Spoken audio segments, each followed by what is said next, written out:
Hello and welcome to Nerdarchy for Nerds by Nerds.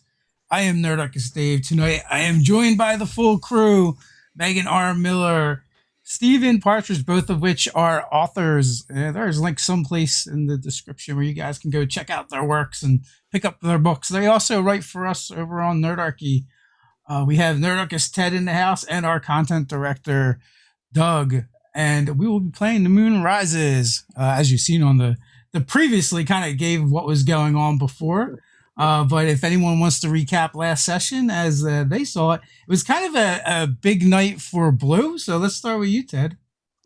Yeah, so Blue's family we found out was taken away from him. Prior to most of his recollection. His earliest memory was watching people like him being carted away in some kind of caged wagon. And as we, disembarked from Old Salty Dog's boat, we found the circus, and we found that there were some other blue creatures like him being forced to perform, and they had shock collars on them. We concocted a plan to try and rescue the supposed family members. And like so many plans do, things went awry, and Blue kind of started the action by, murdering one of them by blowing their head off. Who knows? But it was a hard fought battle, and once the chaos, was all said and done, apparently his family, has since passed on, or at least his parents have, and we kind of ended with that. All right. And Greg, from Greg's perspective, what happened? Oh boy, Episode. let's see. Last we started off encountering the collective Giznor species, which were refugees from a planet that existed as some kind of energy crystals here. And Captain Meatball helped save the day with his purr after having absorbed one of the Giznor crystals. Let's see. And then we arrived in Delaware, which they call down there now, as far as New Manhattanites are concerned, where, we saw that circus tent. Let's see. Oh, I made the ringmaster forget the last 5 minutes and distracted him enough to take his control rad, I suspect, and gave it to Blue. And that's where we left off, I think. That is pretty much where you guys left off. Goggles, what do you remember? So we began getting everyone out of the Nazi underwater sub and onto the boat. And Goggles had failed his check after trying to absorb these alien beings with these energy-based bodies into himself. He turned into this being of like a giant body of solid force and electricity and energy that began lashing out at the party due to the traumatic memories that he was reliving. And in the process, he came to his senses with the help of Captain Meatball and Greg, while Red and Blue held the monster at bay. And Goggles, true to his nature, is a hugger and won the day by psychically hugging the aliens and telling them it was going to be okay. While they are still within him and present and kind of angry, we did see that they subsided and are no longer an active problem. We then arrived in Delaware, where we found a cart that was holding these blue spider monkey humanoids that are the same species as Blue. And they were using shock collars. Their slavers were using shock collars to force them to do humiliating circus acts. And Greg had a little bit of a crisis of morality, finding himself in a world where law and order aren't nearly as much of a thing, where everyone else was a little bit shocked that he was not ready to just outright murder slavers. And so there was a bit of party conflict, which is yet unresolved, but I presume a discussion will happen at some point. And Blue totally took his vengeance by shooting the head off of one of the bouncers in the circus. Red dropped down from above in holy vengeance and justice and just eviscerated the ringmaster in the best way possible. And we left off having succeeded in saving the blue spider monkey people. Well, speaking of Red and dramatic endings, we left off with Red over top of the ringmaster calling for a shot collar, and with him kind of dazed and not knowing what's going on. So what does Red recall? Steven took mine. I was going to talk about the morality questions inherent in whether or not it's okay to straight up murder a slaver and whether or not that even counts as murder. Sorry. No, it's okay. It's okay.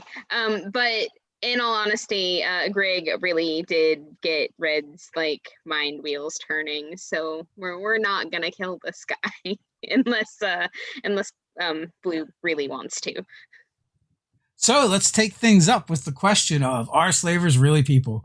As Red is standing over top of the ringmaster, who is kind of begging for his life and pleading, and has her hand out for the collar. I believe one of you were bringing a collar to Red. So we'll take it from there. What is everyone doing? We'll start with Red. Was there? Oh, sorry. Was there an actual collar available, or did somebody take one off of somebody else? The one was taken off of one of the spider monkeys. Okay. And you have his control rad, which we think might. Oh no, which I know I did because I scanned it. Yeah. So I know how it works.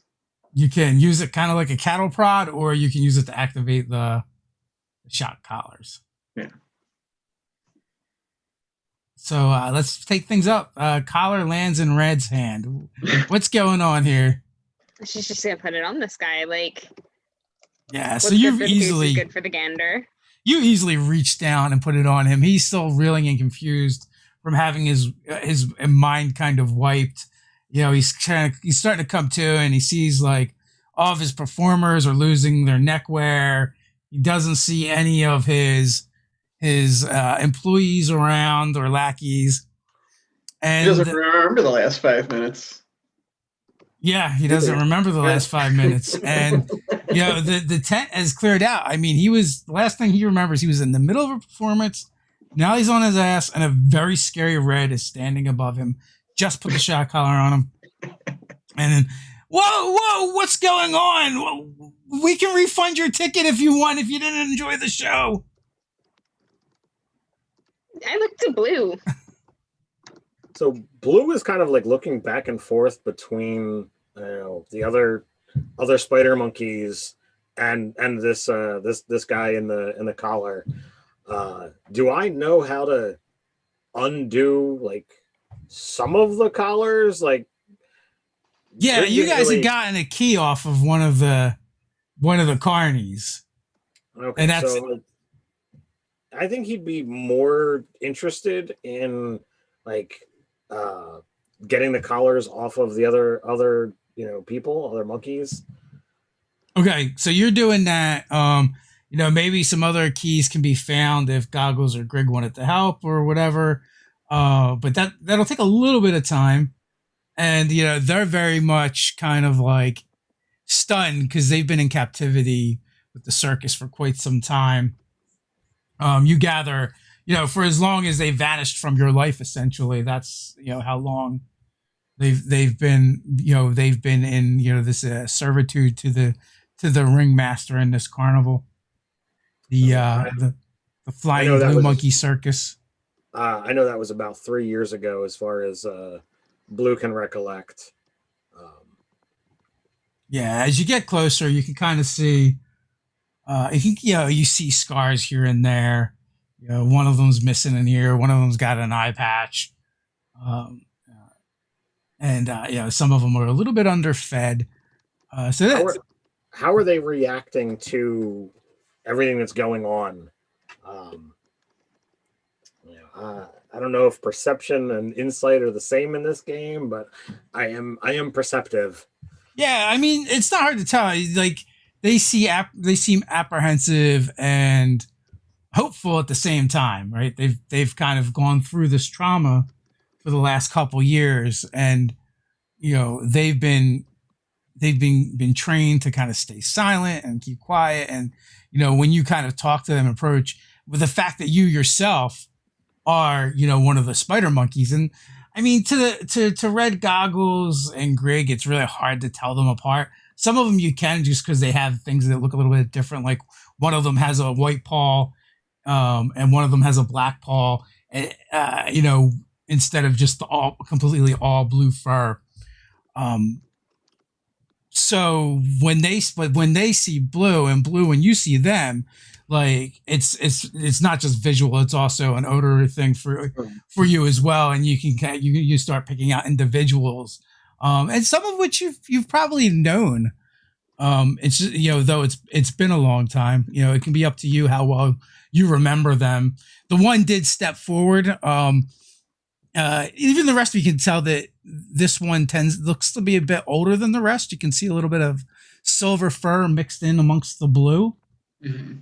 And that was the one that you actually spoke to and kind of addressed you. But now they're starting to kind of like crowd around Blue, and they're saying that other name that you used to use.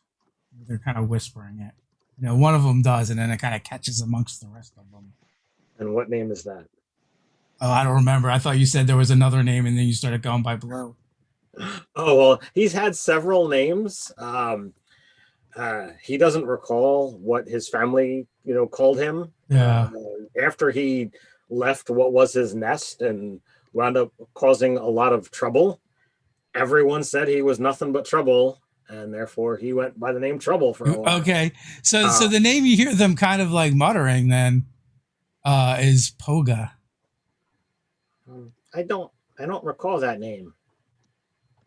And it's Anala that speaks up.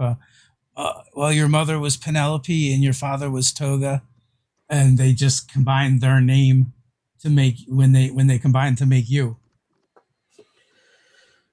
Well, it's a shame that they're gone. But you guys are all free now.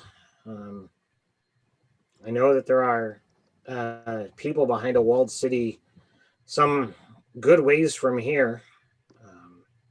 And I think if you could get there, you could certainly use one of these wagons since they don't need them anymore. They could take you in. So you got them around that, and you're kind of talking, and you're doing that, undoing their collars as you do. Red, the ringmaster is like, I've got food, I've got supplies, and he's like digging his heels in, like trying to crab walk away from you. Oh, I'm having none of that. I'm like, well, I mean, if you've got time to trade, all the time you took from these people, and I suppose you'll need enough for all of them, which I'm pretty sure you don't have. People, no people, just monkeys. No people. No, they are people, and I don't know why you think that continuing to insist that they're not is going to do you any favors here. But that is not the question we're basing this conversation off of. That is not the assumption that we are drawing to begin with. Yeah, help! And he starts calling for help and looking around, and like he looks over at some of his carny employees and just sees like a body like essentially missing a head with just the blood splattered and kind of spreading out. Over there, there's others that have been just bashed into the ground, and he's looking around, and his voice kind of dies, and then you see him like kind of look past you to the entrance, and you see just like a glimmer of hope. They're crazy. They murdered all of my employees, and you hear just came in. You hear the bustle of a crowd kind of coming in through the entrance, and it appears to be like a group of townsfolk, kind of arranged like some kind of ragtag militia. There's a short, stocky woman wearing overalls with like tools jutting out of pouches and pockets all over the place and smeared with grease. and Raid behind her just seems to be other, and they just have like all kinds of like makeshift weapons. There's probably but amongst them all there's a couple firearms, and the woman kind of calls out in a firm, sturdy voice, what's going on here? Well, would you all care to introduce yourselves? I will gesture to aforementioned blue monkeys. So they kind of look tentatively at you, and then they look to Blue, the one they called Poga. It's okay. These are my friends. We're all here to help you. These evil people that captured you, and I'm saying this loud enough for the newcomers to hear. Yeah. They're not going to do you any harm anymore. As I kind of kick the collars away from them. So the one that you can tell is kind of like the elder of the group, female named Anala. She kind of like shuffles over to you and kind of like reaches for you for kind of like support. Like an older person would, but like in the sense like they just expect you to give it to them. Mm-hmm. And she seems less broken than the rest. And she begins pointing. Well, there's the triplets, Tick, Tock, and Tack, over there. Sick of Black Paw, because the Black Paw. Boos, one ear. You can see that she lost an ear. There's the twins, Fingar and Fungar, and Tika, one eye over there with the eye patch. Yeah, and the really tall fella in the back. He's like 2 inches taller than Blue. Is Ifa. We have Pak, Bright Eyes, the prettiest eyes in our whole group. There is Op, Seven Toes. You can see 7 toes. Their naming conventions are very, very obvious. There's Warsher, and Vish, Whitepaw, and Yop, Red Eyes, and Conk, Strong Arm. And there is one that looks a little bit burlier than the rest. And they kind of all like nod or wave as they call out. She calls out the names.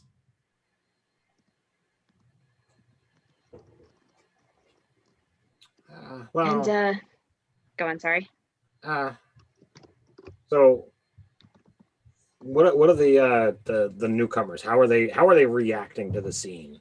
You said that they've come in with weapons, but yeah, so they definitely came in with weapons, and the woman seems to be in charge, and they're kind of deferring to her, and they're just like at the ready, and she kind of surveys the whole scene with these golden eyes that peek out from dark bangs and braids that kind of frame a pale face, and looks everyone over. Well, it seems we got a bit of a dispute here. I'm Dustin Goodwin.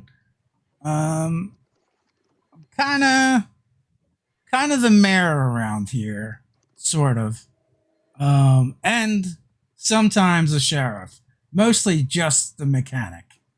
So are you laying proper claim on this criminal? Well, what exactly did they do again? Like I know the circus came to town and they had performing animals. Kidnap and torture of my people? Oh, you talk. I've been talking, and all of my family here can talk, as they just demonstrated when they introduced themselves. So the elder one kind of like speaks up. If we ever tried to speak around outsiders, they would punish us. 1 ear used to be 2 ears. And we were told to act like, to always keep our eyes down and not to talk to anyone. So Dustin, she kind of looks around, shrugs a little, looks down at her feet, kind of like kicks the ground, and then looks back up, and you can see she's chewing something.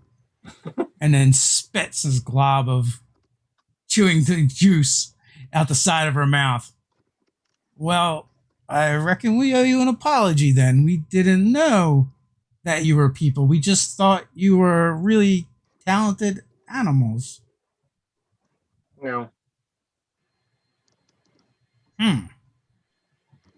And what do you have to say for yourself? And she kind of nods to the ringmaster laying there in the dirt. Yannick Gutenfrog. What do you say to these charges? Clearly, these creatures are more than animals. And they're saying you tortured them and kept them as slaves. We don't take too kindly to that around here. What would your people want done with them? Oh, he's ours. He's gonna see what it's like. You're gonna make them perform? No, but he will do as we say.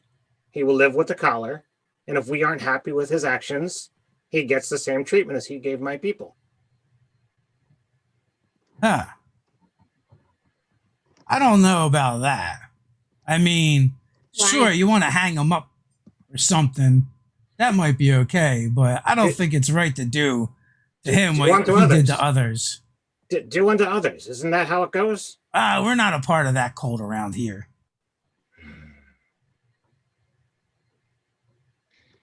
You could run him out of town. You know, you could put some heavy weights around his ankles and walk him off the pier. And does it matter to you what happens after he gets run out of town? Because then he won't be in your jurisdiction after all. Well, I mean, that's true and all. But like I said, if we knew he was enslaving your people, we would not have let him keep them. So we cannot make that rule for one and not for the other. Well, you're not. He won't stay in your town long. I'm just saying, as long as you're here in Pure Town, I don't know if it would sit right with me. How long has he been here? A couple days, like he came with the caravan. There's the market caravan that comes through. They set up for a couple of days. We trade goods back and forth, and then they move on to someplace else and do the same.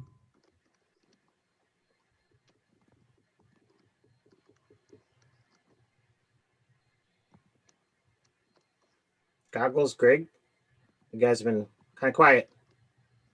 I mean, it's kind of your people. My thought is we clearly sent a message. We clearly sent a message.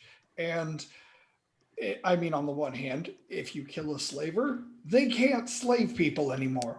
But if you make a point with a slaver, that can leave an impression on other slavers.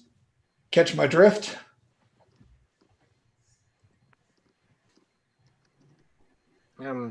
No. Well, people tend to run in similar circles. People with similar interests.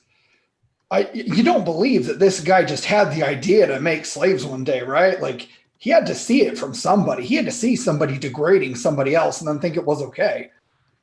So there have to be more somewhere. I don't know. It's not my people. So I feel like if I said how to treat them, it might not necessarily be right because I don't understand. I can't understand. But for right now, we're in her jurisdiction. So we'll have to at least abide by her laws. Until we go outside. So at this It is point, bouncing a little bit. After all, we are lawful and heroes and scouts. And he just kind of looks at Greg for approval. We help old Something ladies like cross that. the street so they give us their badges. is that it? Is that the what do the scouts do? Is that it? Was it this Oh, one? that's right. Yeah, the Boy Scouts. I totally forgot about that. That was from episode 1. Yeah, at that point, Yannick is kind of putting his hands up and trying to butt walk. He's like, "I'll wear the collar. I'll be a slave. Don't kill me." And Well, that's interesting. I think that sounds perfectly amenable to everyone. And Dustin kind of walks up and is eyeing the group. And she like firmly does like this is Sparta kick to his face. You shut up. You don't get a say here. And then she like spits chew juice on him. I like her. How long are you going to keep him for? Well, how long did you have the Blues family? So yeah, he's like nursing a split lip and is kind of side-eyeing Dustin because she just told him to shut up. They didn't have a say here. Can I like pick the dude up by the back of his shirt and like turn him to face me? And I'm like, look, he's taller than you, but like a toothpick. You're a really bad person. You feel bad, right? And I'm like kind of nodding. I'm a performer. I entertain. People love me. The children love. And I just clap my hand over his mouth. You're a bad person. But that's okay because bad people can be redeemed. So you need to admit to everything you did and then deal with the consequences because that's what happens in a lawful scout society. And then I pull my hand away. So, as you pull your hand away, he begins like jerking and twitching. Blue, you look over and the old monkey woman that is kind of like hanging on you just reached over and toggled the button on the cane. I'll flip the switch and look to her and just shake my head a little bit. She shrugs her shoulders. Oops. I just wanted to see what it felt like from the other side. Understood. And then she kind of rubs around her neck under the fur. So, Miss Mayor Lady, what do you think? Well, if this scumbag is agreeable to traveling with you and your friends, then I guess so. I mean, otherwise, I'm just going to hang him. We don't really keep criminals here. It's more hassle, more resources. It's just easier to drive them off into the wastelands and let them get what they get out there, or if they've done something really wrong and really bad, and they just deserve removing, then we just do that. I'm not happy about it, and I don't like doing it, but sometimes you got to do something. Sure. So, you would agree that these slaves deserve what they can take from this man's stuff so that they can find a home again? We will. Yeah, that seems like a fair enough restitution. You can take his wagons and his animals and their stuff. The rest will just run off into the wastelands. Did any survive? Kind of looks around. I whistle. I think there might have been two that ran off. No, friends, does that work for you guys? Yeah, I mean, it seems like everybody involved is satisfied. Maybe not Red. I'm looking to Blue's family. If they're chill, I'm chill. Let me extend the hospitality of Pure Town to your group, and for the time that the market caravan is here, we will put you up and see that you get fed and taken care of. I'm sorry your friends, your people had to suffer at the hands of this one. Thank you. So, I think I want to, make sure that my family is set up and things are okay before, I go do anything else. You mentioned the city with the walls. Yeah, we're actually kind of working for Uric Unic. I can't remember the Lightbringer guy. We're actually doing a mission for him. So if my family could get there, I'm certain that they could say that I sent them and that he would take care of them. It might be a dangerous journey across the land. It's going to take a while. I mean, unless they could find a place to settle in here. I don't know what they want to do. I mean, this doesn't seem like where I was, but it kind of like looks back and forth between his people and the mayor. And now it's kind of like, well, we haven't had many choices of late, and a couple of days to think about it would be good, but we've traveled with the caravan and the circus for these past years, and it is dangerous out there. I am a little leery of subjecting our people to more dangers of the road. That is true. It is bad out there, but there's been a lot of rumors. What kind of rumors? Well, we may not have been allowed to speak, but they were not able to keep us from hearing. Well, there's always been people that would band together and take stuff from others and murder and pillage and raid. That's bad enough, but word has been coming in from stragglers here and there that they've been gathering in great numbers. Oh, you're talking about Marinari. Yeah, there's someone out there getting them all together to work together. Can't be good. When that many bad people come together for a common cause. We've been a bit nervous about that. Yeah. He looks kind of shakily at his companions, at the mayor, and then back to the people. Yeah, that's actually why we're here. We're actually trying to gather information on her and get it back to New Manhattan. So all the spider monkeys would easily fit on the chug-a-lug. That's right. But you only have one flare. Well, what's funny? We could probably make a boat, and maybe I could pull them out. Well, what about this? If we're actually supposed to go out and find out what we can about this evil people and their party, and then we're gonna take a boat ride back to the city.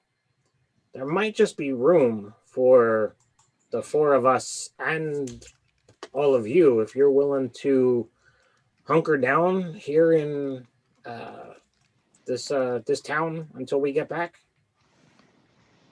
Well, now Dustin speaks up. Like I said, we're more than willing to offer hospitality for the time that the market will be here. And she holds up three short stubby fingers. They have a wagon and they have some food, and as you can see, we're not animals. We've got skills, and I'm certain they could find some way to pull their weight. How are they with a wrench and screwdriver? And I look to my people. You guys do any actual tool work? Not really in a long time. But we're good at learning things. We can learn things. Does anyone want to learn how to cook? And he just squats down to be eye level with them. I can teach you how to make all the best food. So the one's eyes kind of perk up at that, and the one that is kind of beefy, kind of looks in your direction. I could learn to cook. Yes, I will absolutely teach you how to cook. And we're near the water, which just so happens to be my specialty. Cooking water? No, cooking things from the water, knowing what things are safe to eat in the water, knowing what things are not safe to eat in the water, knowing what things can be made safe to eat in the water. Oh, that sounds like a lot of things. Yes. And generally speaking, garbage is not among the things that is safe or able to be made safe. I don't know. I'll keep that in mind. You can make lots of stuff from garbage. You can make vegan bacon with banana peels.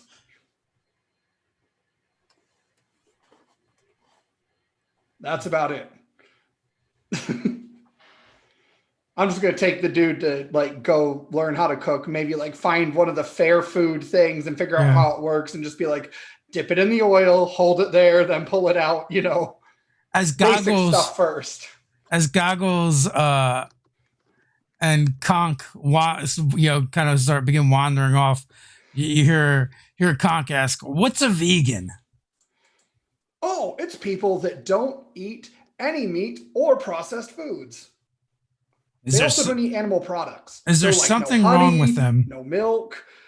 No, there's nothing wrong with them. They just have made that lifestyle choice for various reasons. I only eat plants. It's easier to find plants that you can eat than it is to find meat that you can safely eat. There's lots of things out there that make you sick when you eat it. You got to cook things a certain amount. It's just a hassle.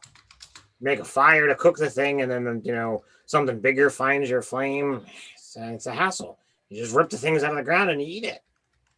Yeah, that's what I do. Don't bother. I'm not sure what's sustaining my form. That's what birds do too. I make a face.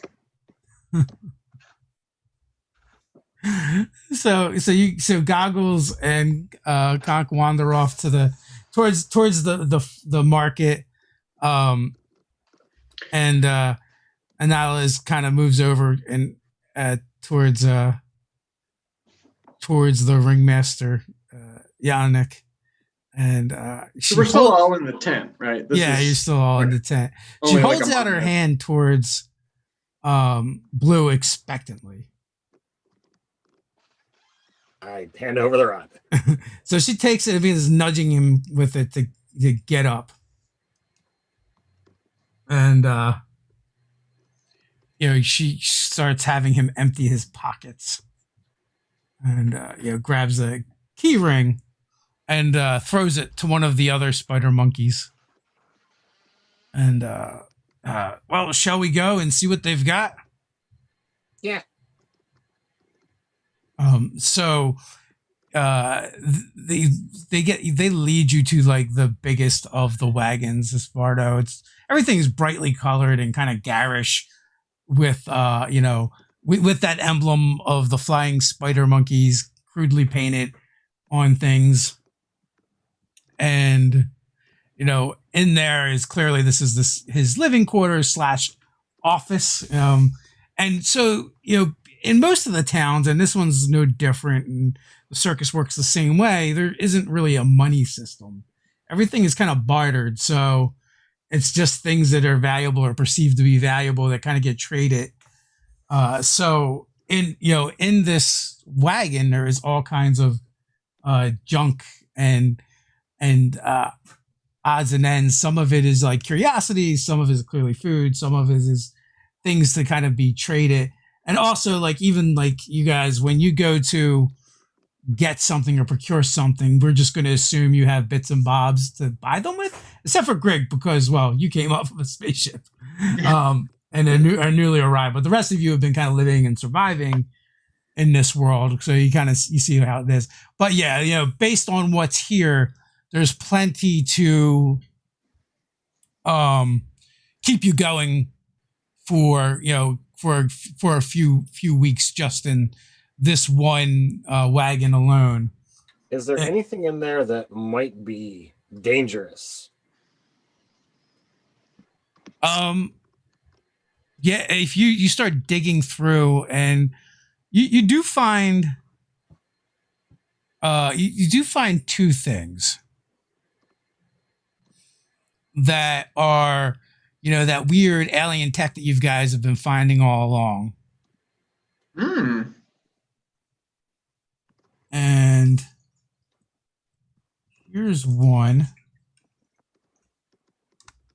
You guys, you can distribute that however you want, and you can tell me what it looks like and what you find there.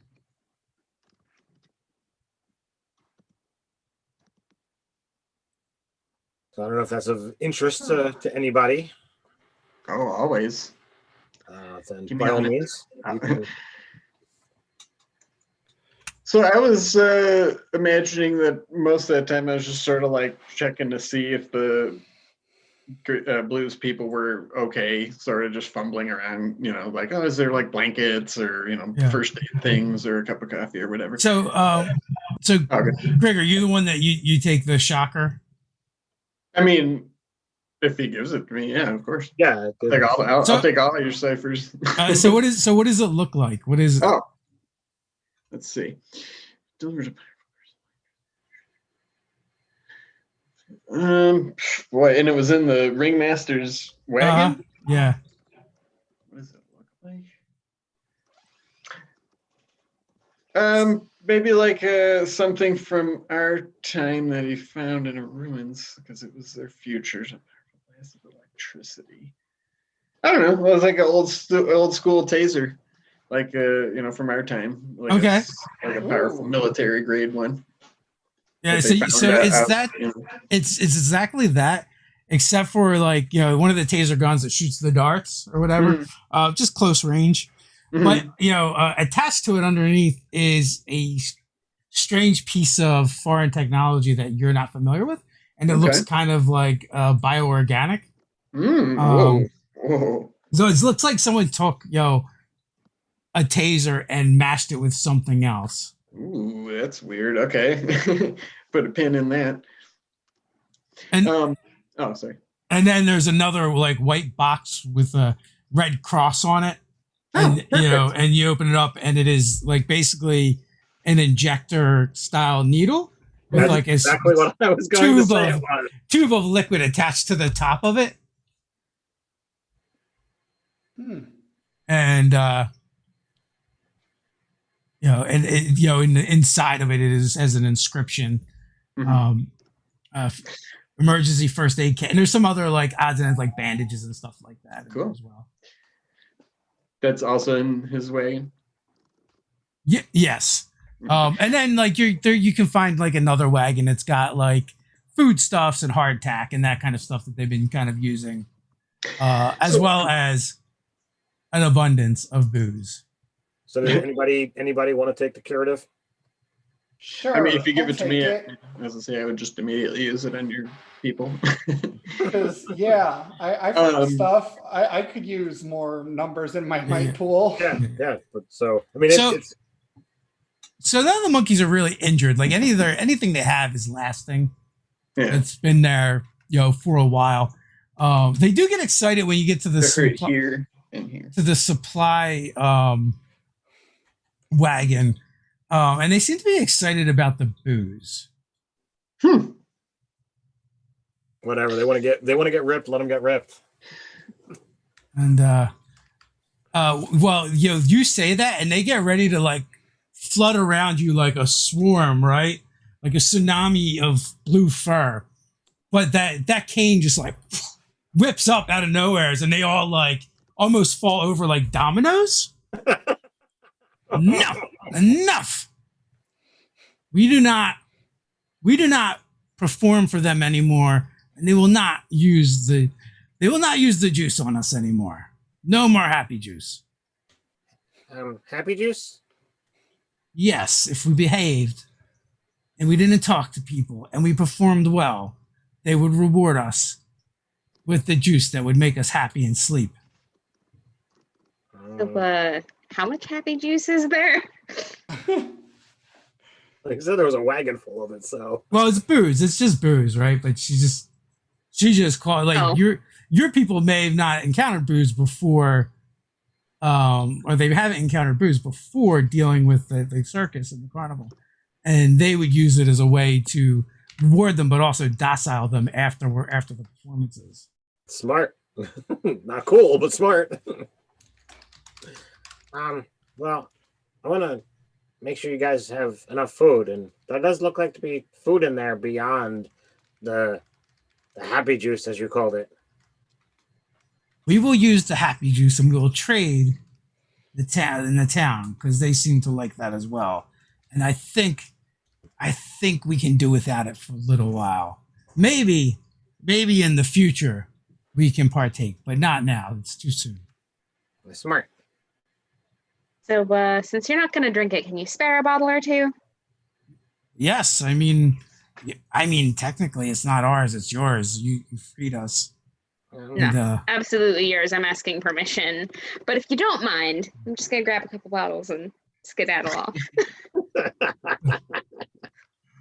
So yeah, you can absolutely do that.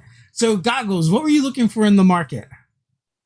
So I was hoping to just like take the dude to the thoroughfare and start with the basics. Like if there is like, a vat for frying food, like elephant ears or hot dogs or some nonsense, like starting with basics of heat this thing and then learn to make the thing that we heat and go from there. So like baby steps, like you do when you're teaching a child to cook. And there's definitely plenty of food vendors selling all kinds of things.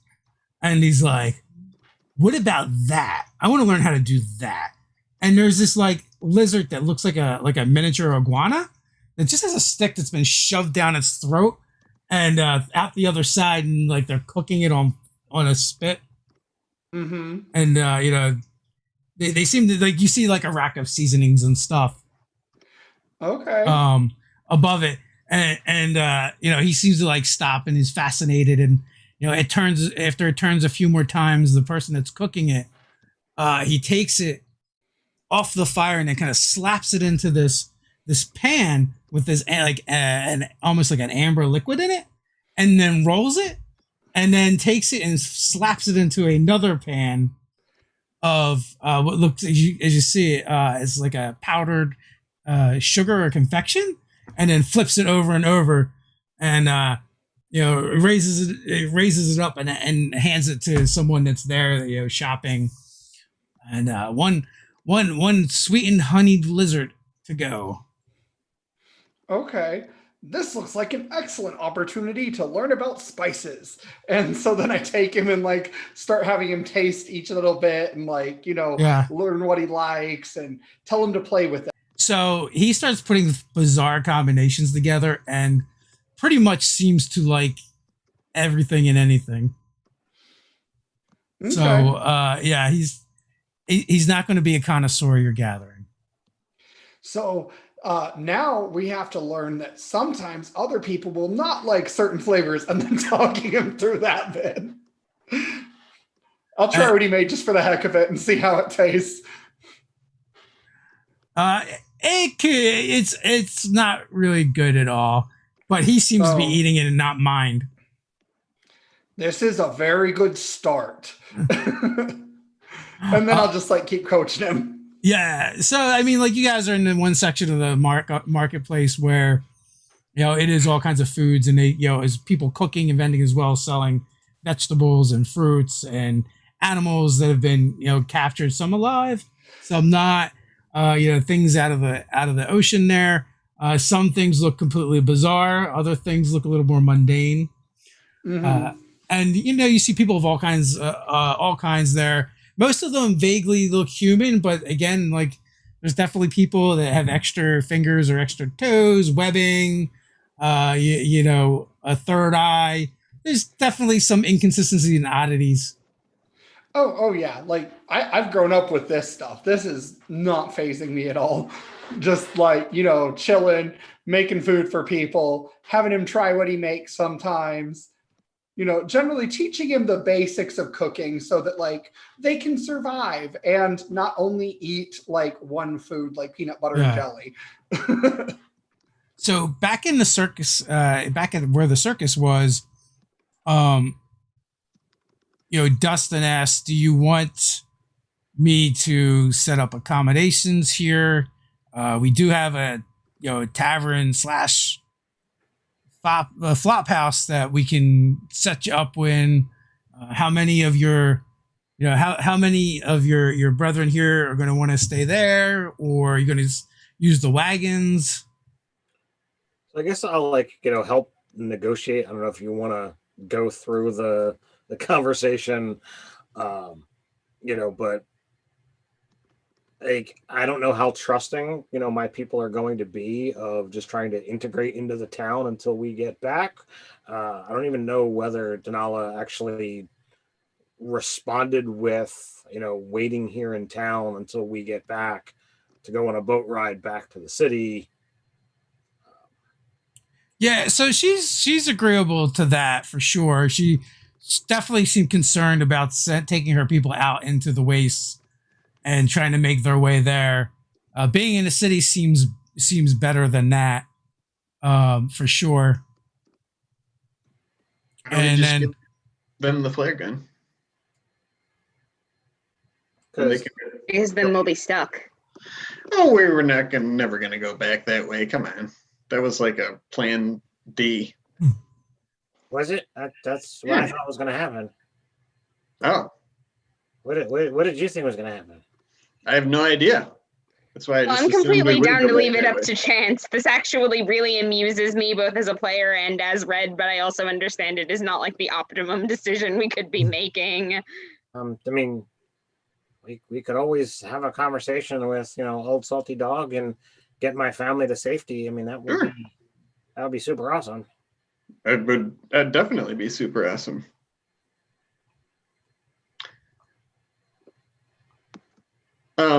At some point, so that'll have a lot of stuff happen time wise. Yeah. At some point, when Blue and his people went to investigate the wagon, what was Red doing? Like in the immediate aftermath, right when that happened, and goggles went off, and the rest of them. Within 10 or 15 minutes. So she was there when they found the wagon. She was there when they opened the wagon. She snagged 2 bottles of alcohol, and then she went to find you. Okay, so forgetting that you don't ingest things. To find me. Yeah. Oh, well then, yeah, because I was going to try to psychically reach out and touch the remains of a recently killed creature and try to retrieve its memories on one of the dead carnies. Okay. Because I'm going to try it out, so maybe you'd find me mid doing that. So it actually animates their brain briefly. It's a difficulty 2 task if it's only been dead for an hour, so I figure that's within time. If you succeed, the corpse actually awakens supernaturally, and you can communicate for about 1 minute, blah, blah, blah. The creature is limited to what it knew in life. They cannot recall minor memories, only big events of importance to it. When the effect ends, or if you fail the roll, its brain dissolves to mush and cannot be awakened again. So I'm just curious, and I just find it doesn't say you can probe for specific things, but I was trying to know what's important to this guy. They presumably were out in wastes to capture these things. Maybe he has some significant memory of Mariana or anything, but also I just want to psychically read a dead person's brain. Okay, so take your pick. Do you want one with a half a head, a full head? Full head, sure. Okay. Full head. So you more than likely you're going to go to one of the ones that Goggles kind of crushed, and pummeled down. Oh, I was the guy that I just bonked, and actually I think Goggles came by and killed him right after that. Though. Now, are you going to do this in plain view of everybody, or are you? Well, everybody sort of dispersed and went away. That's why I was just sort of I figured I was just sort of preoccupied, and then where did everybody? And once it seemed like things were under control. Dustin, she just kind of sent away the rest of the townsfolk, and they went back to their business. You take it, they're not like an organized militia or watch per se, just some people that she can rely on. Mm-hmm. So you make your check. You said it's only. I just barely made it. Okay.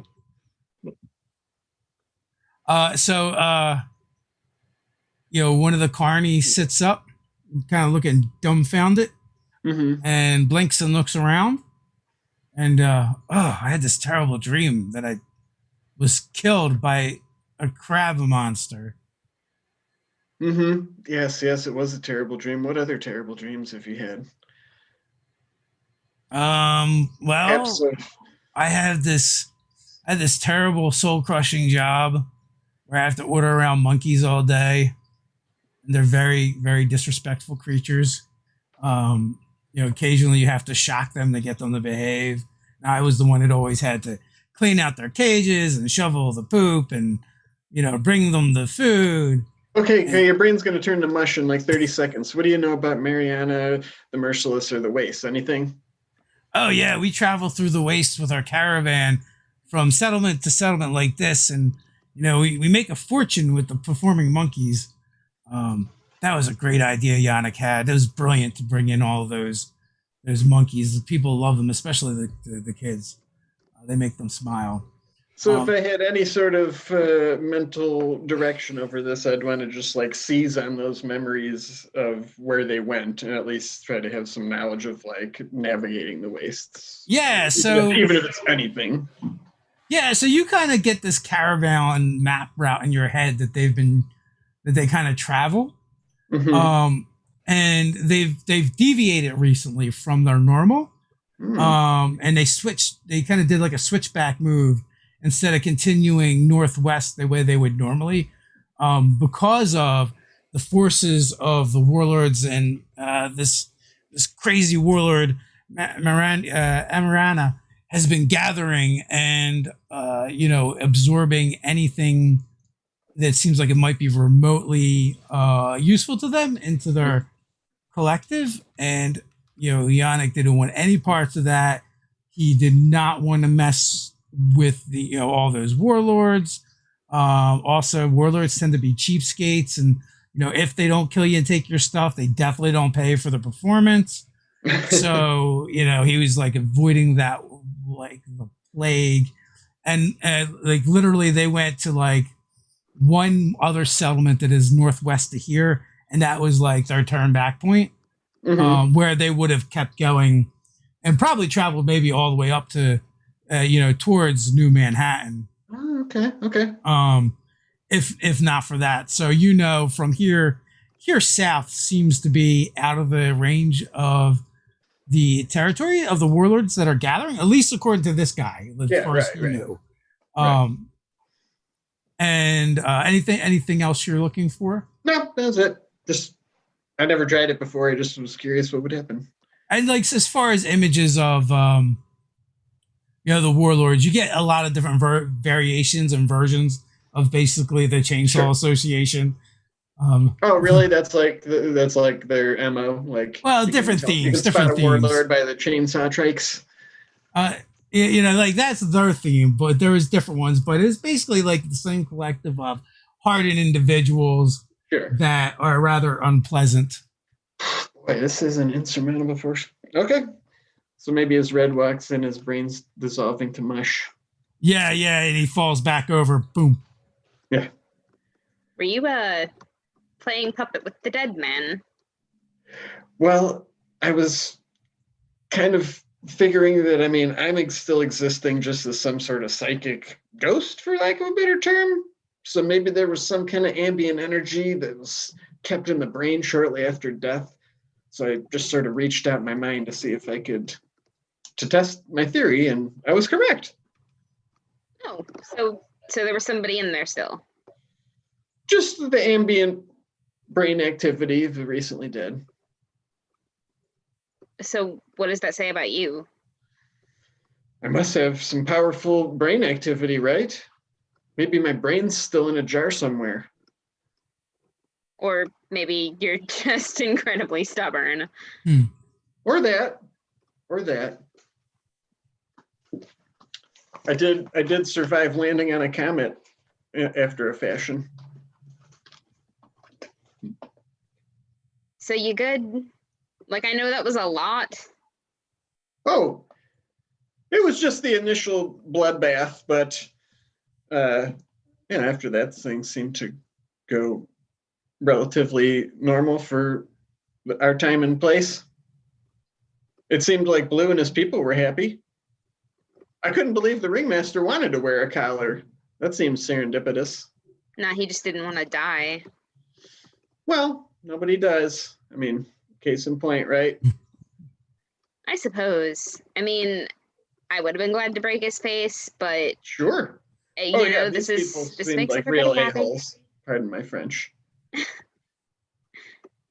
Well, yeah. This guy even said he liked shocking them. Wow. Yeah. I'm glad I turned his brain to mush. So Good to hear. yeah, there are 3 pennants that kind of flying in your mind's eye that you kind of remember from this little conversation that you had, and you know, like there's imagery and there's a little bit of information that kind of goes with them. uh-huh. So there's the Thundarr. Okay. And you kind of you get this image of this enormous, like statuesque woman astride this giant boar that just has lightning and thunder dripping off of its tusks. Uh-huh. It kind of reminds you like a Viking, essentially. Sure, I can. Maybe. It's almost I can picture the painting. Yeah. I wasn't thinking that, but yeah, that would be a good one. Okay. Freya. And then the other one is a Firebrands. Okay. And then the third is the Raging Cyclops. The Raging Cyclops. Well, I'll definitely tell Red that as well. So with the Firebrands, you just in your mind's eye, you see like a bunch of rough-looking individuals holding up flaming swords. Okay. And for the Raging Cyclops, it's just the visage of one individual, and it looks like the mythical Cyclops. Okay. We need to find No Man. So let's see. That makes 4 war bands. No one. Yeah. No Man did this to me. So with Marinette, and she's a sorceress, as I recall. Merciless is her title. But isn't she? Some people say she was a sorceress. Yes, they say that she's a sorceress. Yep. Okay. Well, I mean, yeah, I'll definitely tell Red that as well. I think I may have found at least the route for us to get back safely by land. So flare gun problem solved already. Okay. No. That is safe up until that point. They suspect, and then after that, you're going through the forces from the south from there. So basically, between where you are and where New Manhattan is, because from here, you guys probably were going to want to travel northwest to go in from the coast. And then, because you guys kind of swung down to come from behind her forces in order to scout out. Right. Lou is trained in geography, so like he doesn't really think about it. He just kind of remembers and knows when it's needed. So like, when you bring that up to him, whenever that happens, he would, be like, oh yeah, I think I recall something like that. Good to know. Because you're an explorer. So if it's a wasteland from that point on of like dangerous monsters and these warlords are basically surviving off pillaging, maybe if we build a coalition front here while Eunuch builds one in New Manhattan, we can just trap them in the wasteland and let these lunar demons or whatever sort of monsters are out there help do the work for us. Do you know how long it would take to build a coalition out here? I don't know. I honestly don't know. Are you I talking feel like about it or would take just a while. everybody? What's that? Is that were you two just talking, or was that the? Yeah, that was just like the conversation after reading. So based off of the caravan route that the circus kind of has been taking, Mhm. That their normal route basically takes them a year. But it's Sure. like both ways, right? So and it's not exactly a quick pace. There's a bunch of them. It's slower. They stop for days and perform and move. But that being said, it's still like a year. And also there are pockets of civilization from here all the way back to New Manhattan. Oh, okay. But what Yeah. he's saying is, Yannick was afraid of running afoul of the warlords gathering and didn't want to get caught up in any of that. I see. Gotcha. Okay. Cool. But it's also kind of confirmation to what you guys had already heard and suspected. Yeah. Do we have any idea like how fast they're moving? Like, do we have any kind of timetable? No, not yet. It's right now. It's like been all rumors and like the stray straggler survivor. Okay. You guys have not yet gotten any firsthand accounts. The dead guy is actually the closest, I think. Yeah, that's true. Okay, cool. All right. So Dustin, for anyone that's interested, there are, like she did mention, there is a place where you can stay here in town if you don't want to stay in the wagons. The Salty Lily is run by her friend Lily. Blue is absolutely going to stay with his family tonight. Make sure that they're safe and learn what he can, specifically, about his family. If like, and we know his parents are gone, Penelope and Toga. But if he's got any brothers, sisters, if anybody from that list is actually, loosely related or, what have you, and he would share some of the memories that, he's been doing and, some of the crazy antics that him and Red have gotten up to. But just to, try and, gauge their mindset and, kind of go over a plan. Tell him what he knows about the Lightbringer and how to, survive. Hopebringer. Hopebringer? Yes. Hopebringer. My apologies. I'm sticking to my character even in my narrative.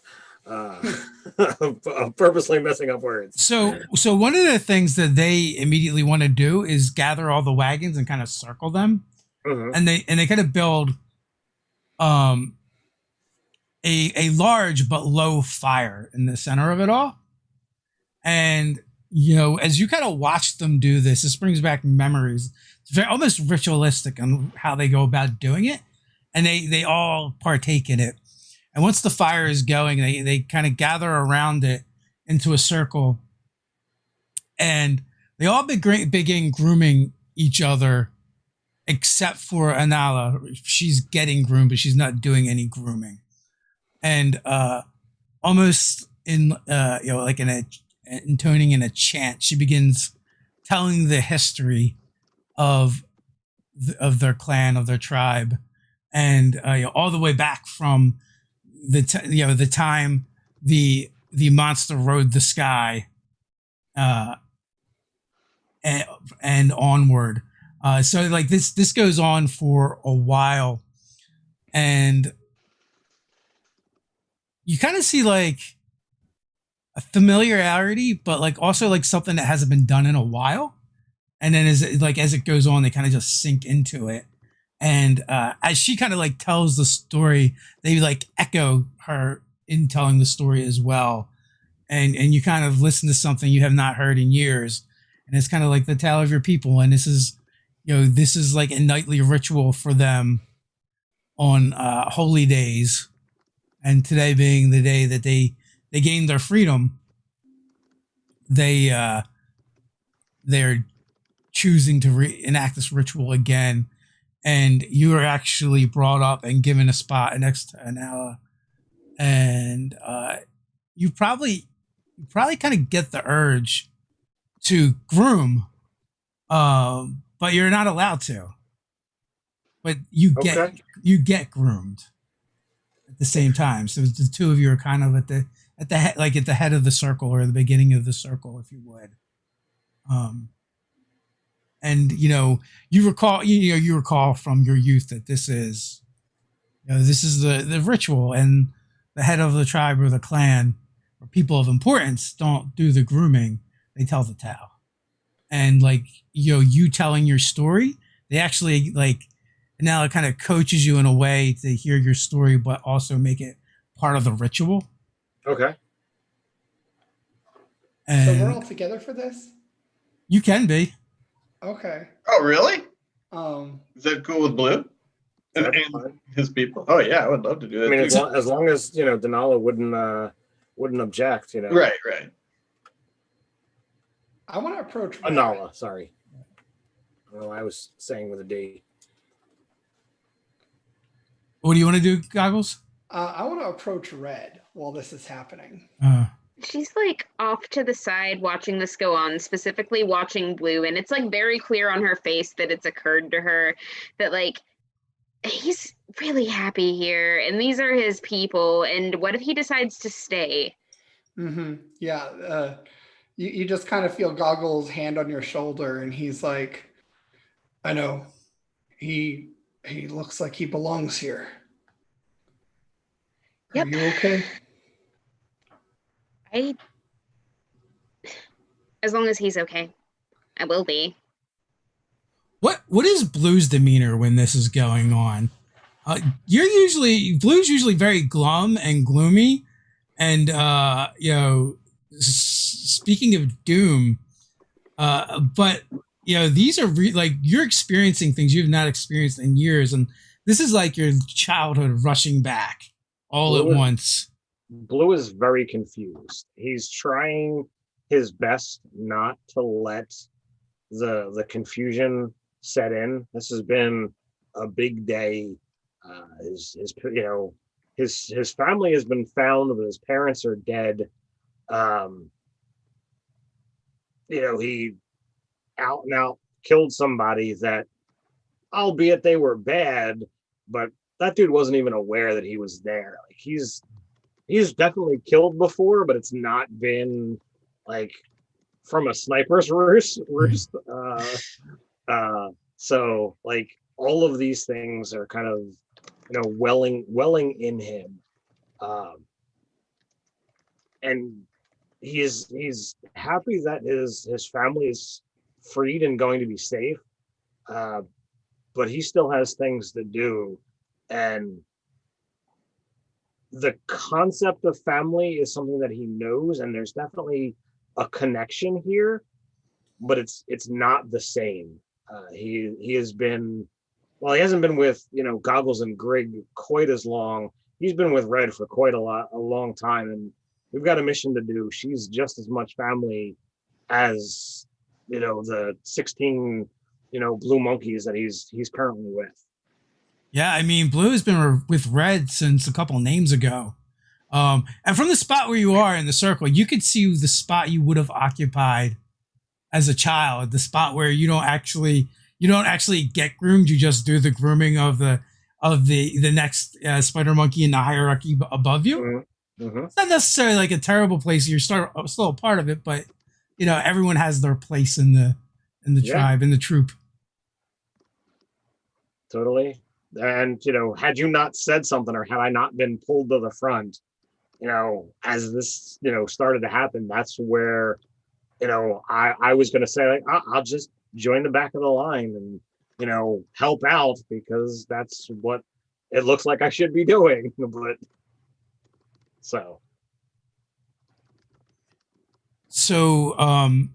the rest of you, do you plan on staying here with the wagons, going back into you're still kind of in the town. I mean, all the towns that you've kind of seen are kind of, they're ruins, right? They're ruins that have been built up upon, and with recycled materials. Sometimes there's dilapidated buildings that are uninhabitable, sometimes somewhat inhabitable, sometimes they've just been repurposed and rebuilt. Red. Yeah. Maybe it would be good to give Blue his space tonight and let him think. I'm going to that Lily, the salty Lily. I want to meet this lady Lily and see if she's really that salty. You up for it? You go ahead. I'll meet you there. I may or may not have my legs at that point. Okay. Well, if you need to talk, you know. Yeah, not really so much a person that talks about things, but I appreciate the offer a lot. Yeah. All right. And I just kind of give her a hug and Yeah. then go on. So at some point, Dustin says, if you need me for anything, you can find me at the Junk Castle. Junk Castle? Yeah, Junk Castle. It's my mechanic shop. I mean, it's where I do my work. It's a great name. Just And then what do you guys do with Yannick? Like the your people? Oh, he's the one that moves the wagons. He's the one that's Okay. bringing food when anybody asks. and then at the end of the night, he gets locked up in one of the wagons that the Sputter Monkeys themselves would have inhabited. I keep a close eye on where any of the keys have gone, and do not let him get anywhere near a key to be able to take the collar off. So, Goggles, you're heading to the Salty Lily. Greg, what are you doing? I think I would sense that Blue and his getting his time with his people, especially after Goggles wanders away and does I think I might go look for him if you don't mind, Stephen. Mm-hmm. No, I don't have anything else to do. I don't need to sleep, so Yeah. I'll go wandering through the town and try to find the Salty Lily. Okay, so you guys, come upon this building that Greg, you actually would recognize it as it was previously probably a firehouse. Oh yeah. That's been converted. It's been converted over. One of the doors is up that the fire trucks would have came in and out of, and Okay. there's lanterns that are lit. There is no electric. You haven't seen any signs of electricity here like you have in New Manhattan. And as you go in, you see the one area that there's a bar set up, and there behind the bar, serving people is a guy that looks like every bruiser biker you've ever seen in any bad movie. It's long beard, bald head, tattoos all over the place. Wearing denim and leathers. And as soon as you guys come in, he nods his head in your direction, kind of waggling his beard at you. And when he makes that motion, like the whole front of him kind of jiggles. He's got quite a bit of a belly. And Dustin sent word that some of her friends are coming over. You're more than welcome here at the Salty Lily. Sticks out one meaty paw. I'm Lily. Oh, hi. So I was wondering, how salty are you? I thought you were gonna hug him. Well, I'm about licks to. his arm. He's like, not too salty today. Oh, all right. Well, I'm a hugger. And then he just hugs him. Yeah.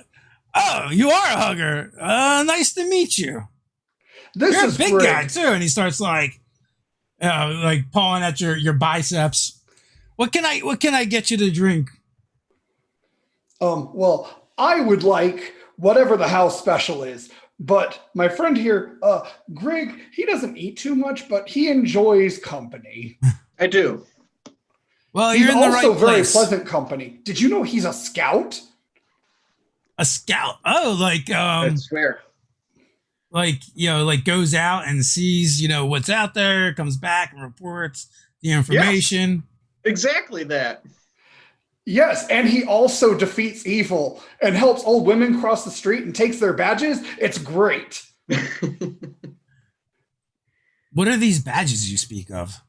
I'm not sure yet, but I think I'm supposed to have one. Greg, am I supposed to have one? Certainly, you've earned several merit badges, right? It's more of a metaphorical thing right now. Oh, okay. Okay, I see. So they're metaphorical badges. Yes. And I have realized that is and I'm like whispering to the dude, that's a fancy word meaning it's not real. Oh, that sounds way less valuable. Well, merit is a valuable thing. But Yes. let me get you something to eat. We've got some fresh catch of the day, sea bass that came in. At least that's what they told me it is. It's a fish for sure. That was endangered in my time. Yeah, Ooh. we'll cook some of that up for you. We'll get you some fire teenies to drink. Is the pole still here? Is the pole still? Is there? Where's the pole? I'll say. Greg. I don't think it's that kind of a bar. Just because he's wearing leather, that doesn't mean what you think it means. No, we do got a pole over there. It's, see, Goggles, I told you. And he points to like this golden pole that goes up to the second floor. Maybe it is that kind of bar. Do you know what people used to use that for, Lily? I don't know, but we use it to get down fast when we want to.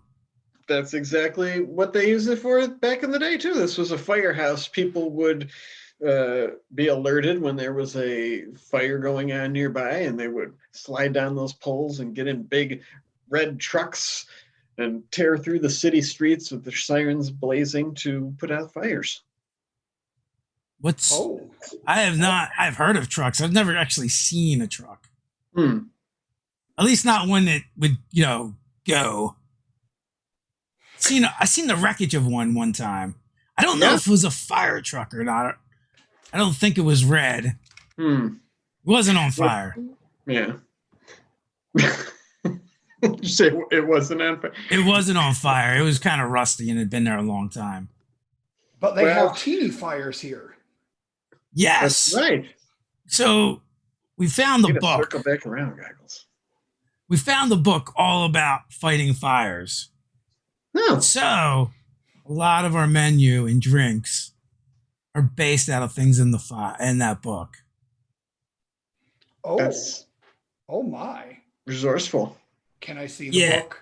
I love cooking. I'm very good at cooking. He pulls out the book. It has nothing to do with cooking. It is literally like it is the fireman's guide that handbook they give you. And you have to sign it and so that you follow all the rules and regulations. And you can see that like throughout it, there's words that have been highlighted and circled, and they almost seem like at random. This is not what I thought it was, but still very impressive. A relic of ancient times. Greg, look at this. What did you say it was? I'm sorry, I looked away for a moment. Just like an employee manual.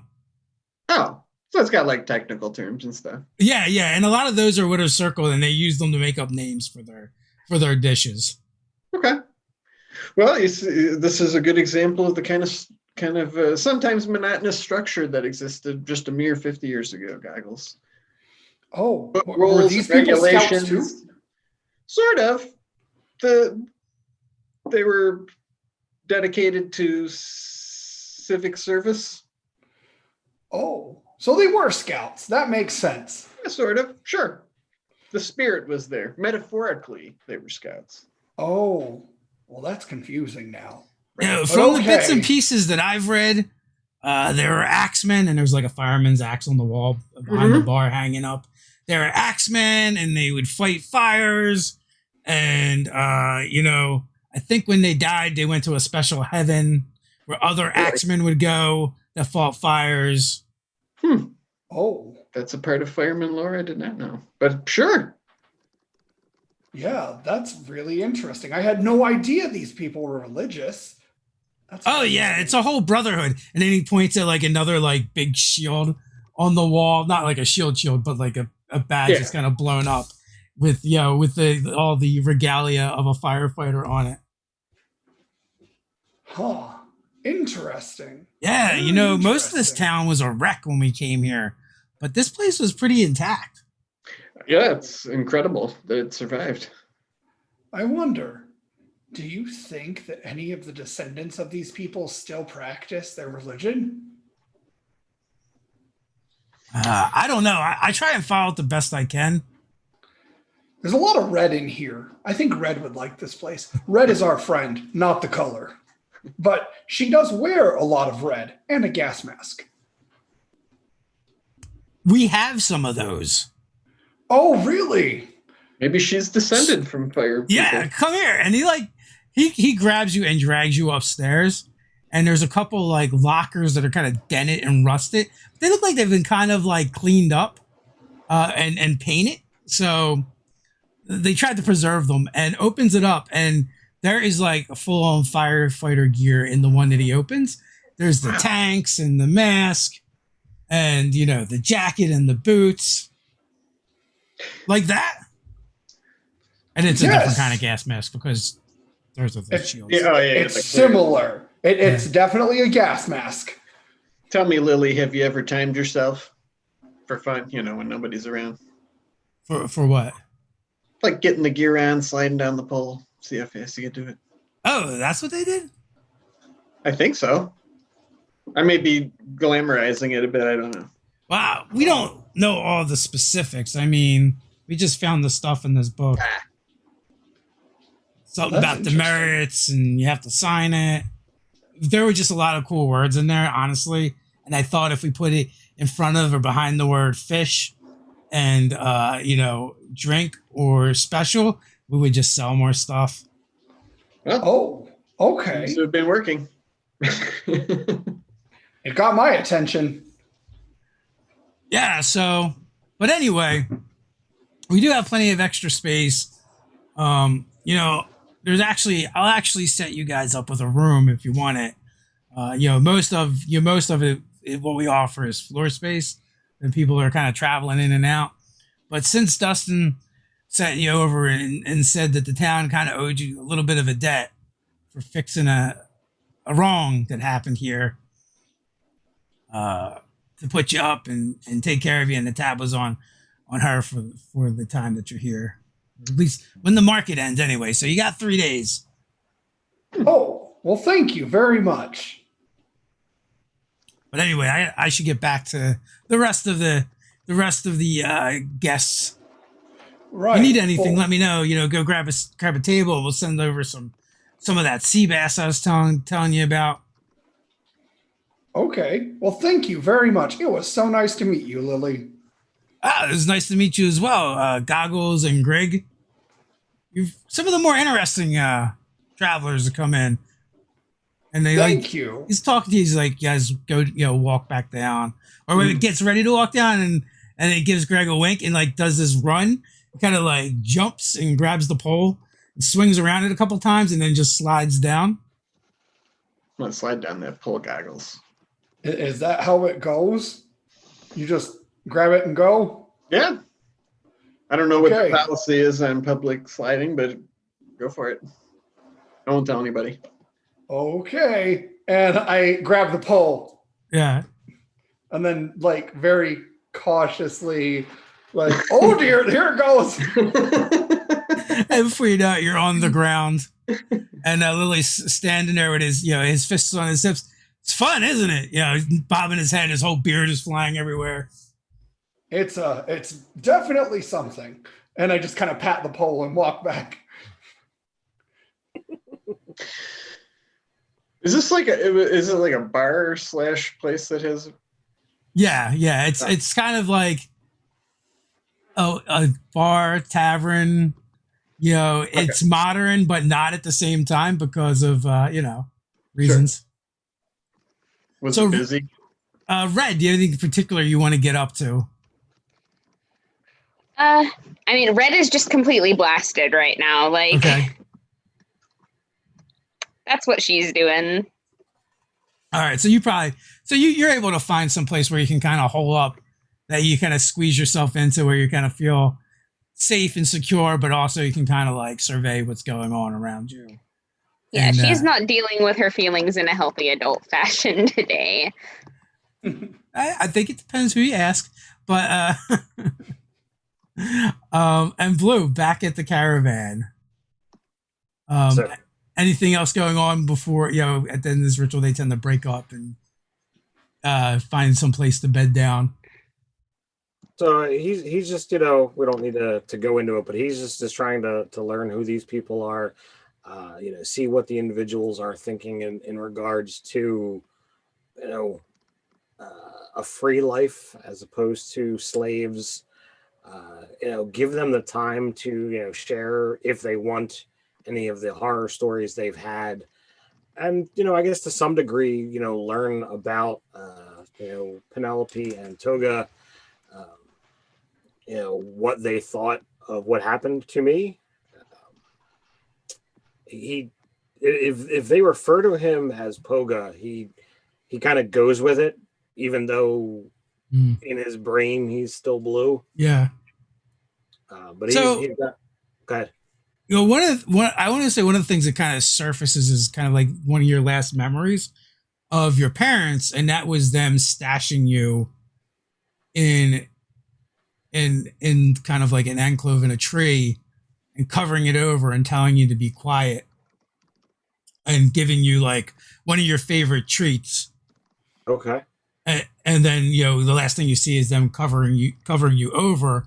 And they're not with the rest of them. They're not here, and they don't actually know what happened to them. They're not sure if they got away, if they perished in the attack, or something else happened. So, okay, I'm sorry. I thought you had said last session that they had died.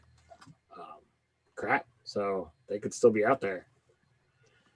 Well, that's even more of a puzzling mystery to solve. Well, they thought they did, but you survived. So, after like talking a little bit, they're like, now they're not so sure. Okay. Hope. So, fast forward next day, what is your plans? What do you guys want to do? I want to seek out Red. Red is here and hungover. Yeah.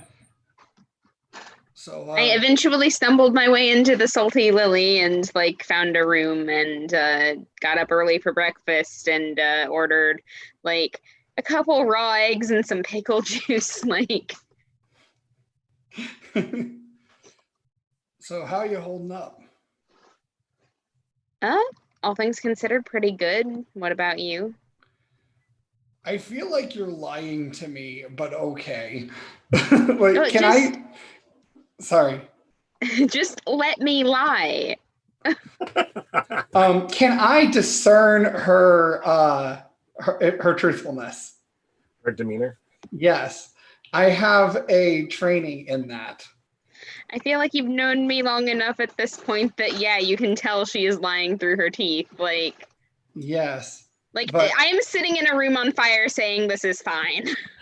Yeah. Yeah. We're all good here. How are you? What? But I know it's hard. I mean, I don't know what you're feeling because I don't know how close you guys were, but whatever happens, we made Blue happier. You made Blue happier. And making someone else happy is the greatest sign of affection anyone can do. Hey, look, I know, right? Like, I understand that his staying here, like, if he decides that's what he wants to do, that's good for him and that's good. I understand that this isn't like a bad thing that's happened. He's not dead. He's with people that care about him, and that's a good thing. I'm just kind of having some feelings about that. Right. But my concern is what's good for you. Because bottling your emotions up is not good for anyone. Oh, no, there is nothing left in that bottle. No, not like that. Not that bottle. Look, what are you thinking? I let it out. I just did it when nobody was looking at me. Tell me about you and Blue. How did you meet? What's your relationship like? Like, sometimes talking about things like that helps. So, okay. I was kind of lost myself at the time, trying to find some stuff in one of those abandoned buildings, out in what used to be the city. And that chainsaw bike gang that we kind of faced down with the day we met you? Yeah. Well, they sort of had me backed into a corner, and I'm like on the second floor of what I think was supposed to be a convenience store. I don't actually know what one of those looks like confidentially. Please don't tell Greg. He'll judge me hardcore. But anyway, I'm sitting on the mezzanine. They're down there, like just rampaging through the bottom. And Blue came through and provided me a very useful distraction. And I think they wanted to eat him. So I sort of pulled him out from being ass deep in alligators right back, and we haven't parted company ever since. I see. Well, you two seem very close. He's my best friend. Yeah. Like, he's about the closest thing to family that I've got. So, yeah, it's hard. You want me to tell you something? Tell me something. I never had a best friend. Never? No, I grew up with my parents. I mean, we were happy and everything, and they taught me what was valuable and what could be sold and things like that. But I grew up in a small town. Like, civilizations aren't what they clearly used to be. We lived in the ruins of I guess it was a house at one point. It definitely seemed like it. But there weren't other kids around. There was nobody my age. And one day I just, I always took to water like a fish. So I moved toward the water and found a small town and salvaged stuff. And I make friends everywhere I go, but having a best friend, someone who, you can tell anything to and they won't judge you for it, that's special. That's rare. I never had that. I almost don't believe you because you're really good at being that for a lot of people. There's a difference between being nice and getting to know the parts of people they want you to see and letting them see the parts that you want them to see, and actually knowing a person. She sighs and swipes her eyes a little bit and gives you this look like, damn it, like you just had to make this happen. But then she smiles a little bit and hugs you. Now, it's funny, but I feel a little bit like you, Greg, and Blue are the closest things I've ever had to best friends, because you've seen me when I'm not just happy and nice. Most people don't see that side of me. And you guys stayed there and helped me when the aliens wanted my brain. That's not something many people would do. So thanks. Well, yeah, we're kind of a group now, so. Yeah. One of these days, we need to name our group. How groups have names and they're heroic and they have escapades and things like, the Scouts. But we're not Scouts, but, like them. Yeah, I don't know. I keep hearing Greg talk about these Scouts and they seem kind of lame to me, like the kinds of people that I would have thrown in the dumpster. And the best part is I found out all the badges are metaphorical. That means they're made up. We can just make something up and say that if you do what we want, then you get this made up thing that actually doesn't mean anything. It's great.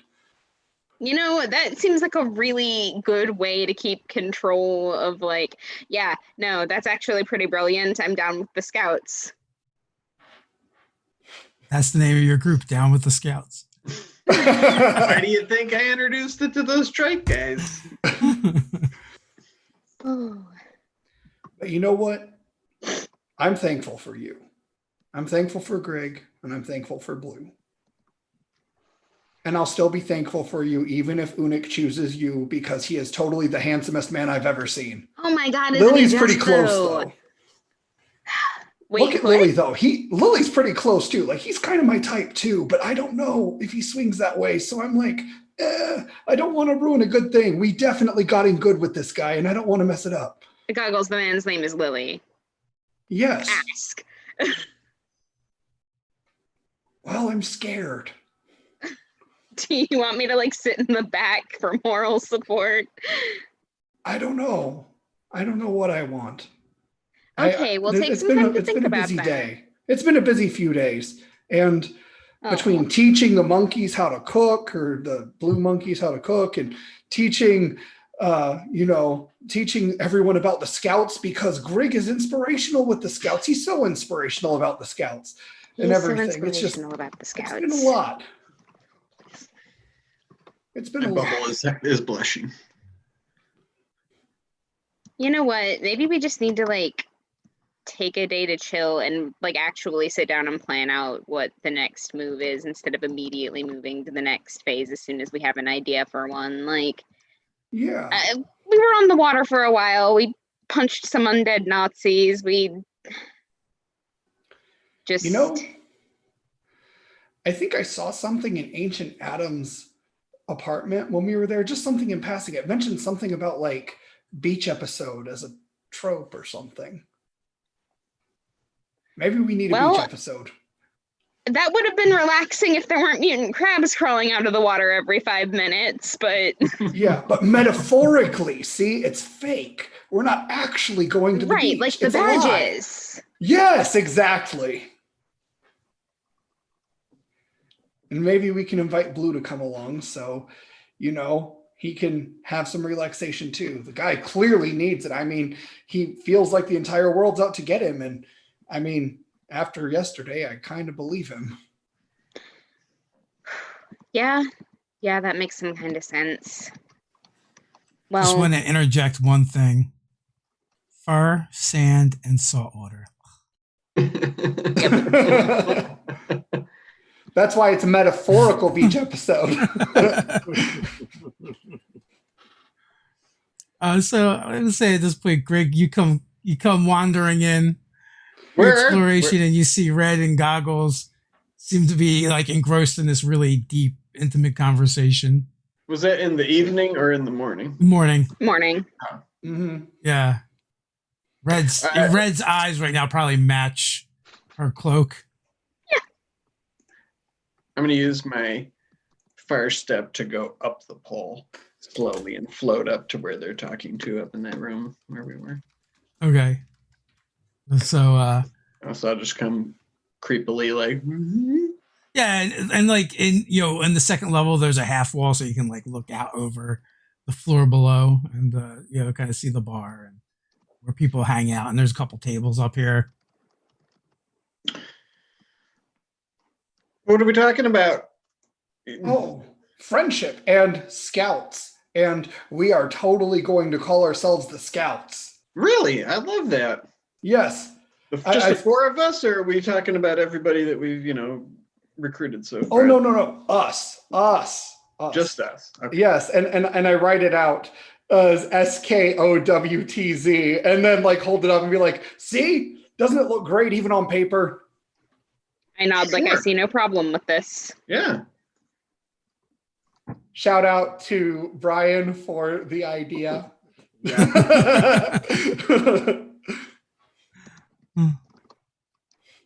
And what is Blue doing the next morning? So, after, he gets up and, looks around and sees all of his family, kind of coming to and being able to do all of the things that they want as opposed to whatever schedule.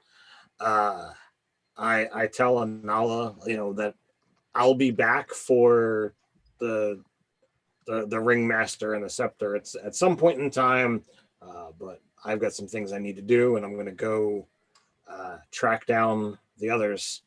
Yeah, well, one of the things that you notice right away is kind of the listlessness of the group. Like they don't seem to really know what to do because it's been so long. But you do notice, like, it now starts. It's almost like she's giving them menial tasks just to get them to moving and busy and to do things. and like really just filling into that like leadership role, and trying to make sure that she can kind of bring her people back to where they were before, or at least some semblance of, because right now they have nothing to do. They have no routines. Blue would have Prior. suggested, and it would definitely come across, totally accepting Anala's, hierarchy, positioning, whatever. But while they're going to be leaving, if they've got something that they could learn here to become useful, because whether they stay here or whether they go to New Manhattan, they're going to need some kind of skill. So if they've got the ability to be helpful here and learn something before they set out on Old Salty Dog's ship, it's going to be useful in the long run, because you've got to find a way to make it. If not, it's going to be more of what you had before. Conk kind of like is like within earshot and kind of perks up. I learned to cook. That's because Goggles is really really good. And now it kind of looks over at him. You fool! You're gone for 2 hours. You didn't learn anything. And whacks him with the cane. But keep learning. I'm just imagining them as Muppets. Yes. So you know where to find them. You find them all easily at the Salty Lily. Or the Salt Lily. So, he would inquire and, find his way, but he's totally specialized at sneaking now. So he's gonna, try to creep in, soundlessly. Oh, easily. I mean, the buildings are close enough together. There's old wires that don't do anything anymore here and there, and just rope that's strung up that people use to hang out clothes and stuff. So like, you're like a shadow moving through the town, until you kind of like descend through a vent into the Salt Lily through one of the old vents on the second floor, and you can kind of you see before you the tavern floor where there's it's early in the day, so there's not a lot of people there. You see Lily, who I described earlier, behind the bar. And then, across the way on the second floor, there's, it's only a half wall there, and it's kind of open. You see your friends at a table, and you could probably like get there through the rafters if you wanted to.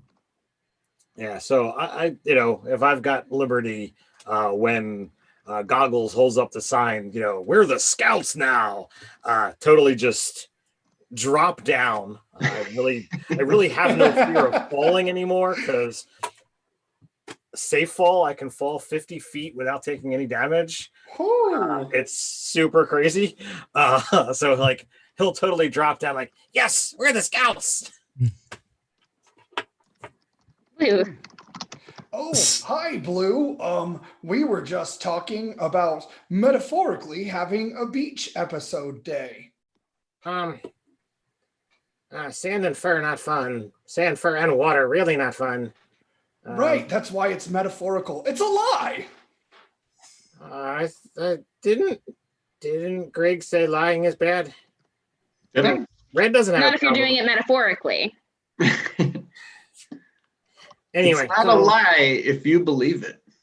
So I was thinking. That's a really good line. That I was thinking. Okay, I could say that more often if you really like. No, but I was thinking like if this marinara person is really all that dangerous, we should really come up with some kind of plan before we leave the town as to are we just gonna observe from really far away and try to like sneak around them? No offense, but Greg, Goggles, you guys don't really seem to be the whole sneaky type. I mean, I'm getting better at it. Yeah. Did you see me at that 10? I tripped one step in. But I was very sneaky. He was. I forgot he was even there.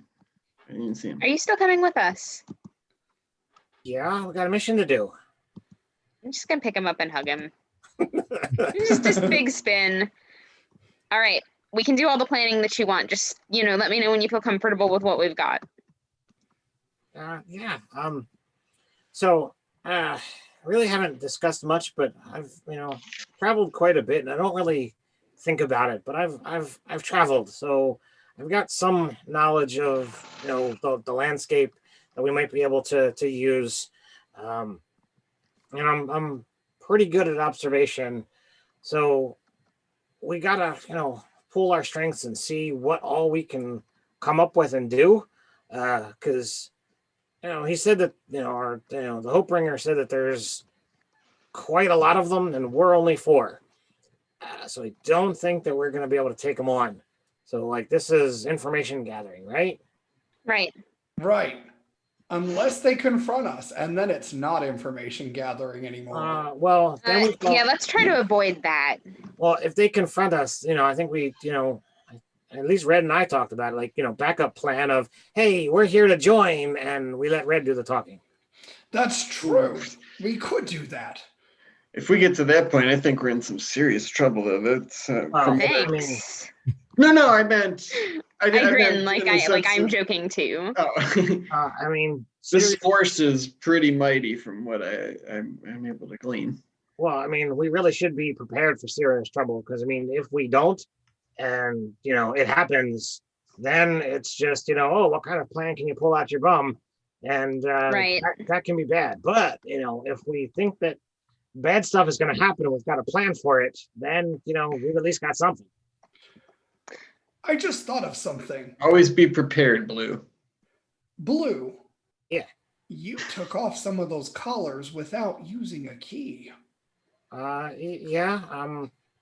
I kind of like to, take things. So in theory, if they happen to see past our ruse of wanting to join them and we end up getting captured, we can still do reconnaissance until you break us out. I don't think that they're gonna just capture people. I mean, I think they would because, and I'm not super smart in this, but I do know this much. If you're trying to get friends, killing people is not a good way to make more friends. But coercing people to do what you want is a way to make people act like friends. Right, but I don't think they're looking for friends. I think they're looking to, bully people and take what they want. Definitely. They're looking to, brutalize people. But I like your positive attitude. You're kind of like, what's the expression? You're the yang to someone's yin or something. Yes, exactly. And that makes you the other one because you're not positive. Oh, wait, that doesn't sound nice. I'm not sure what I'm going to say now. No, I understand that, it's you live your whole life, expecting to die, at any moment. We really don't know how long I'm going to live. And then all this bad stuff keeps happening and, what have you. It's kind of just sets in. None of us know how long we're going to live. It seemed like your people were quite proud of you, though. Yeah, I was expecting, I don't know what you saw, but I was expecting to, kind of be the back of the line, and I got pulled to the front. That was weird. I didn't know what to do, and then I started thinking about the fact that I just shot that dude's head off, and that my parents, they might be dead, but then again they might still be out there. And then I was thinking about oh well, what are you all gonna think? Am I gonna abandon you, or am I gonna stay with my people? It just was a lot. I was kind of overwhelmed. Blue, we never thought you were going to abandon us, but if you would have chosen to stay, well, I'll let Red say it. And I just kind of push Red forward. She's better with words. Look, if you decided that you wanted to stay with your family, for a while or forever, if that's what made you happy, that would have been okay. It probably would have hurt, but we would have gotten over it. I am staying with my family. You guys. I then proceed to hug Blue again so he doesn't see me crying. I pull Greg into a big group hug with everybody. I appreciate the solidarity. No one needs to know I have feelings. Go ahead. The suit is moisture. It wicks moisture. I pinch you. That's right. So Together as we're you the guys scouts. are engrossed in this big group hug, you kind of hear the slapping of wet little feet coming up the steps. And the first thing you notice coming up the steps are these like little greenish bald heads with like fins for ears, and then these little like piranha like mouths on these like fish child like faces. As a small mob appears of, they kind of look like mer children. Except they have feet and webbed feet and hands, no towels. There's scales, and the newcomers. Dustin sent us to find you. There's a problem down at the shop, and she thought you guys might be able to help. Either way. All right. Our first scouting mission. Yes. I have regrets. There will be regrets. And we'll wrap up there for this evening, and next week we'll find out what the problem is. Down at the junk castle. Mm-hmm. Ooh. And why does Dustin think the newcomers can help? With that, I want to thank everyone who's been watching, and of course thank my awesome players for playing tonight. As always, you guys are a blast, and I enjoy seeing what antics you'll get up to. And we'll be back next week with session 7 as we cross the middle mark for the series. Snorks. So with that, until next time, stay nerdy. Stay nerdy. Stay nerdy. Stay nerdy.